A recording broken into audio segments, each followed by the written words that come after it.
ചില പെൺകുട്ടികളെ 20-30 ചെറുപ്പക്കാർ വന്ന് കണ്ടിട്ട് പറ്റാതെ പോയി, കുടുംബം വിഷമം. ഒരാൾ പെൺകുട്ടിനെ കാണാൻ വരുന്നു എന്ന് പറയുമ്പോൾ സംഘം എത്ര വീട്ടുകാരുണ്ടെന്നറിയോ? നല്ല ഖുർആൻ പഠിച്ചവർ, ദീന് പഠിച്ചവർ, നല്ല പെൺകുട്ടികൾ. കുറച്ച് നിറം കുറഞ്ഞതിൻ്റെ പേരിൽ, സൗന്ദര്യം കുറഞ്ഞതിൻ്റെ പേരിൽ എത്ര പെൺകുട്ടികളുണ്ടെന്ന് അറിയങ്ങൾ. ഇപ്പോൾ വലിയ പരാതി ഇപ്പോൾ പെൺകുട്ടികളെ കിട്ടാനില്ല എന്നുള്ളതാണ്. ഇപ്പോഴത്തെ വലിയ ആൺകുട്ടികൾക്ക് പെൺകുട്ടികളെ കിട്ടാനില്ലാത്ത അവസ്ഥ എത്തുന്ന. ഏതിനാ കിട്ടാത്ത അറിയങ്ങൾ? കിട്ടായ്മൊന്നുമല്ല, ഇപ്പം അറിഞ്ഞതിനെ കിട്ടണില്ല എന്നുള്ളതാ. കാരണം ഇവന് ബൈക്കിൻ്റെ ബാക്ക് ഇവൻ്റെ കോല എന്തായാലും വേണ്ടില്ല. ഇവനെ കൊണ്ടുപോകാനും ഫോട്ടോ ഷൂട്ട് ചെയ്യാനും കടപ്പുറത്ത് കൊണ്ടാകാനും പാലത്തിന് മേലെ കൊണ്ടാകാനും എന്നിട്ട് ഫോട്ടോ എടുക്കാനും സോഷ്യൽ മീഡിയയിൽ വിടാനും ഇതിൻ്റെ ഇങ്ങനെ ഈ സംഗതികൾ ഇങ്ങനെ പ്രചരിപ്പിക്കാനൊക്കെ ഇത് മുഴുവൻ ആൾക്കാരെ മുന്നിൽ കാണിക്കുകയാണല്ലോ. ഒരു കല്യാണം നടന്നാൽ എന്താ നമ്മുടെ നാട്ടിൽ? ചെറുപ്പോൻ ഇറങ്ങുന്നതും ഓള് വരണതും പടക്കം പൊട്ടിക്കലും അതുപോലെ തന്നെ തോരണം തൂക്കൽ, ഇത് തുടങ്ങിയിട്ട് എന്തെല്ലാം കാര്യങ്ങളാണ്. സ്പ്രേ ചെയ്യലും ഇതൊക്കെ വീഡിയോയിൽ. ഇതൊക്കെ എന്തിനാ? എല്ലാം വീഡിയോയിൽ പിടിച്ചിട്ട് ഒക്കെ പ്രചരിപ്പിക്കുകയാണ്. സ്റ്റാറ്റസ് വെക്കലും പ്രചരിപ്പിക്കലും. ഒരു കല്യാണം ആ ആണിനും പെണ്ണിനും ലോകത്തുള്ള മുഴുവൻ മനുഷ്യന്മാരും കണ്ട് ഓളെ സൗന്ദര്യം കാണണം, ചൊറുക്ക് കാണണം. ഇതാണ് ആവശ്യം. അങ്ങനത്തെ ഒന്നിനെ നിങ്ങൾ കെട്ടിക്കൊണ്ടുവന്നിട്ട് വീട്ടിൻ്റെ ഉള്ളിൽ കൊണ്ടുവന്നിട്ട് സഹോദരങ്ങളെ, ആ ചായ കണ്ട് പോകും, ആ മേക്കപ്പൊക്കെ പോകും, ആ അലങ്കാരങ്ങളൊക്കെ പോകും. ആ അന്നിട്ട ഡ്രസ്സ് പിന്നെ ഒരു വട്ടം പോലും ഇടാൻ പറ്റാത്തതാ. പലതും വാടകയ്ക്ക് എടുക്കലാ. ഇനി വരാൻ പോണ കാലം അങ്ങനെ തന്നെ. പല രാജ്യങ്ങളിലും വാടകയ്ക്ക് പെണ്ണുങ്ങളെ കല്യാണമല്ലല്ലോ ഇപ്പം നടക്കുന്നത്.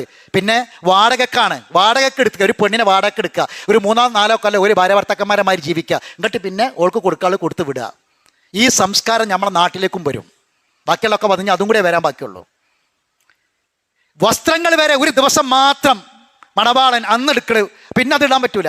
മണവാട്ടിക്കും അങ്ങനെ അന്ന് എടുക്കണേ, പിന്നെ അത് ഇടാൻ പറ്റൂല. അള്ളാഹു ഇഷ്ടപ്പെടും. ഇന്നൽ മുബദ്ദിരീന കാനൂ ഇഖ്വാന ശയാത്തീൻ, ശൈത്താനിന്റെ സഹോദരങ്ങളാണ്.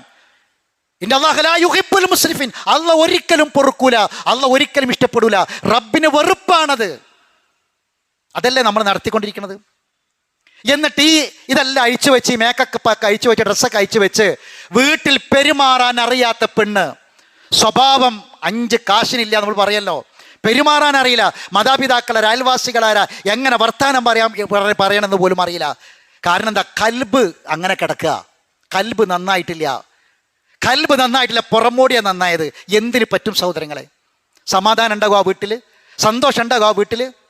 നാട്ടിലെ കല്യാണം അങ്ങനെയാണ്. ഓഡിറ്റോറിയ കല്യാണം നമ്മൾ കാണുന്നത്, നമ്മൾ കൂടുന്നതും, നമ്മൾ പോയി എളാപ്പാൻ്റെ മക്കൾ മൂന്നാപ്പാൻ്റെ മക്കളൊക്കെ സഹോദരങ്ങൾ ഇസ്ലാമിലൊരു കല്യാണമല്ലേ? അള്ളാഹിൻ്റെ റസൂൽ പഠിപ്പിച്ചൊരു കല്യാണമല്ലേ? ഒരു മുഅ്മിൻ നടത്തേണ്ട ഒരു കല്യാണമല്ലേ? ഒരു മുസ്ലിമിൻ്റെ കല്യാണമല്ലേ? അതില്ല. അതെന്താ പറ്റാത്തത്? അതെന്താ പഠിക്കാത്തത്? അതുണ്ടാവണ്ടേ? കൂടിച്ചേരലാണോ? ആണും പെണ്ണും കൂടിച്ചേരാൻ പാടുണ്ടോ? ഇഖ്തിലാത്ത് ഉണ്ടാകാൻ പാടുണ്ടോ? എവിടെയാണ് നമ്മളുള്ളത്?